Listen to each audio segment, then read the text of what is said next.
Assalamualaikum warahmatullahi wabarakatuh.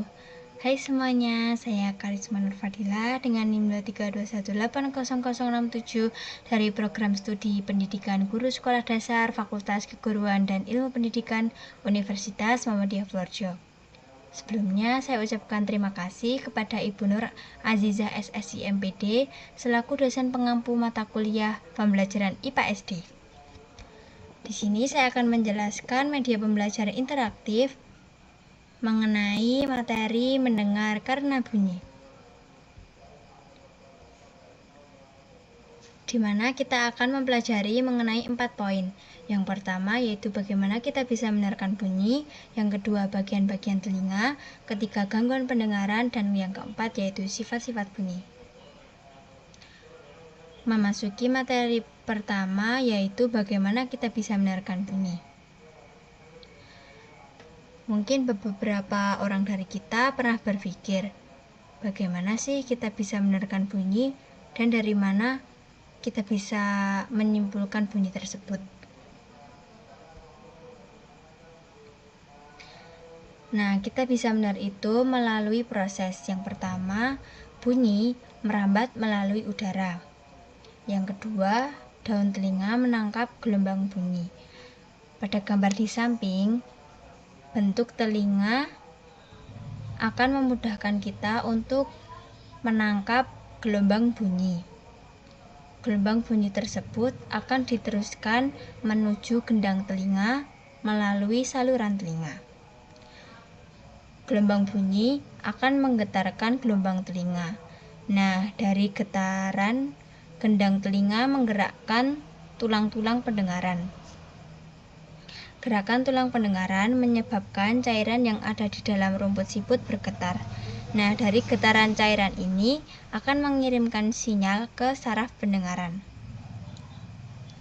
Nah, saraf pendengaran akan meneruskan sinyal ke otak, di mana otak kita akan menerjemahkan sinyal sebagai bunyi seperti apa yang kita dengar.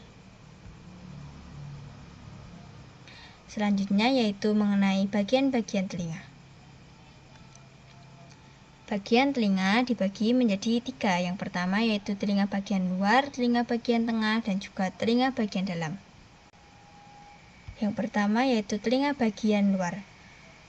Telinga bagian luar terdiri dari saluran telinga dan juga daun telinga, di mana memiliki fungsi yang pertama yaitu mengumpulkan suara.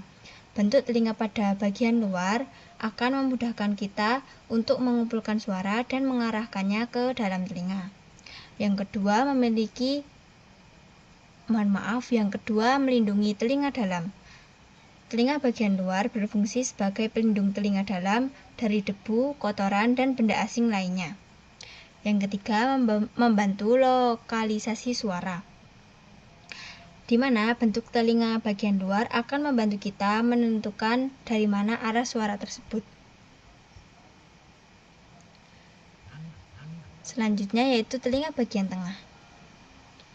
Telinga bagian tengah terdiri dari tulang martil, tulang landasan, gendang telinga, dan juga tulang sanggurdi, di mana memiliki fungsi yang pertama yaitu menghantarkan suara. Telinga bagian tengah akan menghantarkan suara dari telinga bagian luar ke telinga bagian dalam seperti gendang telinga. Yang kedua yaitu mengatur tekanan udara. Telinga bagian tengah membantu mengatur tekanan udara di dalam telinga untuk menjaga keseimbangan.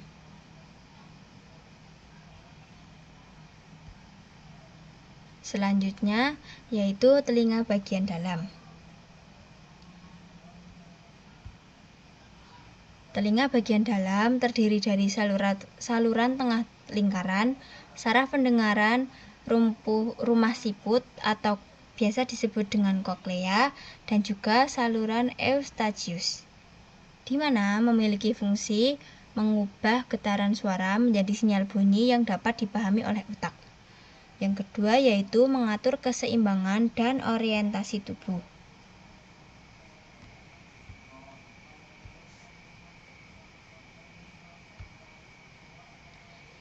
Nah, pada materi ketiga yaitu mengenai gangguan pendengaran. Nah, gangguan pendengaran terdiri dari dua jenis. Yang pertama bersumber dari telinga luar dan telinga tengah. Biasanya gangguan di bagian ini akan menghambat suara diteruskan ke dalam.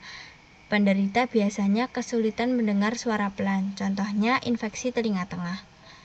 Dan juga terkadang terjadi di beberapa orang yang kurang mendengar dengan jelas atau biasa disebut dengan budek. Yang kedua yaitu gangguan pendengaran pada telinga dalam. Gangguan di bagian ini akan menghambat suara diteruskan ke otak. Penderita akan kesulitan mendengar suara dengan jelas atau tidak sama sekali. Contohnya tuli sensorineural, di mana biasanya orang tersebut tidak akan mendengar suara sama sekali. Labirintitis adalah penyakit di mana pada bagian dalam mengalami infeksi. Perawatan dan pengobatan untuk gangguan telinga bagian dalam dapat dilalui dengan terapi pendengaran, terapi seimbangan, dan juga pengobatan medis.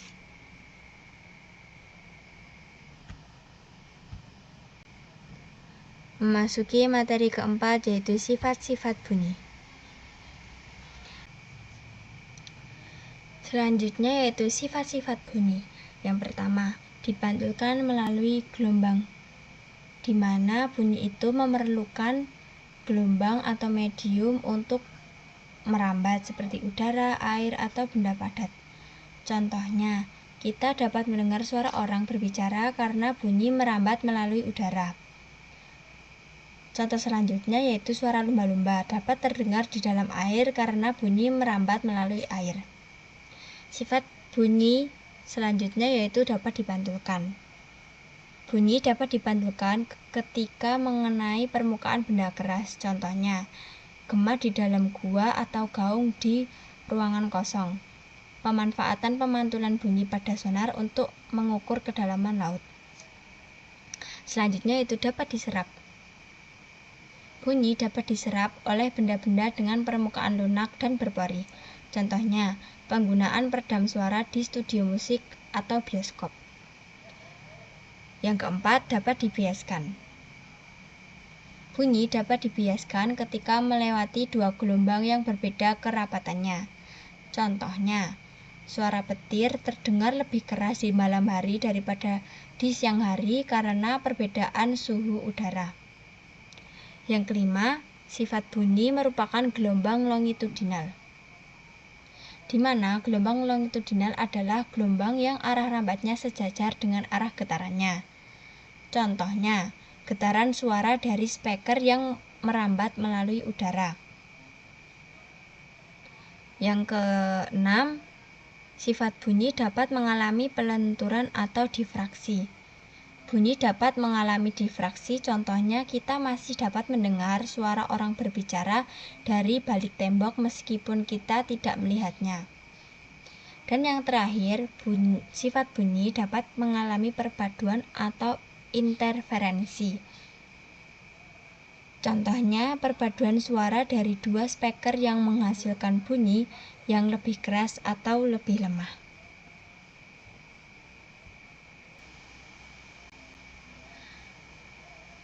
Mungkin itu saja yang dapat saya sampaikan. Jika ada yang salah, saya mohon dimaafkan, dan jika ada yang sayang, mohon diungkapkan. Sekian yang dapat saya sampaikan, kurang dan lebihnya saya mohon maaf, dan semoga materi yang saya paparkan tadi bermanfaat. Wassalamualaikum warahmatullahi wabarakatuh.